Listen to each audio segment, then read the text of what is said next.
ইরানের চলমান সরকার বিরোধী আন্দোলন এখন এক ভয়াবহ রক্তক্ষয়ী রূপ নিয়েছে। আইন শৃঙ্খলার রক্ষাকারী বাহিনীর তাজা গুলিতেও পিছু হটেনি জনস্রোত।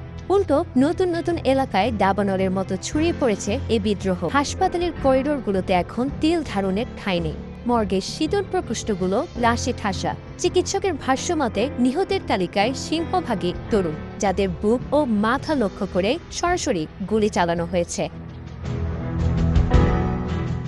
সংঘাতের এই চরম উত্তেজনার মধ্যেই দেশ ছাড়ছেন ইরানের সর্বোচ্চ নেতা আয়াতুল্লাহ আল খামেনি। গুঞ্জন উঠেছে খামেনি ও তার পরিবারের ২০ সদস্য ইতোমধ্যে প্রস্তুতি নিয়েছেন রাশিয়ার পথে পাড়ি দেওয়ার।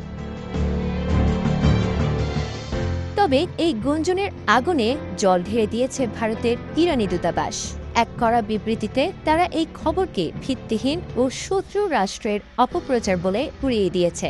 দূতাবাসের দাবি, ইসরায়েলের সাথে যুদ্ধের সময়ও যিনি বিচলিত হননি, সাধারণ বিক্ষোভের মুখে তার পালানোর খবর পুরোপুরি গুজব। তবুও প্রশ্ন থেকে যায়, বুলেট আর লাশে মিছিল কি তবে ইরানের ক্ষমতার মসনদকে সত্যি টালমাটাল করে দিল?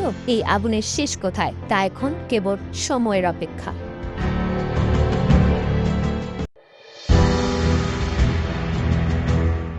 ইরানের রাজপথ যেন এখন এক মরণপণ যুদ্ধের ময়দান। একদিকে বারুদ আর বুলেটের গর্জন, অন্যদিকে বুক চিতিয়ে দাঁড়িয়ে থাকা হাজারো ক্ষুব্ধ প্রাণ। ইরানের আকাশ এখন শুধু বারুদের গন্ধে নয়, বরং ভারী হয়ে উঠেছে স্বজনহারা মানুষের আর্তনাদে।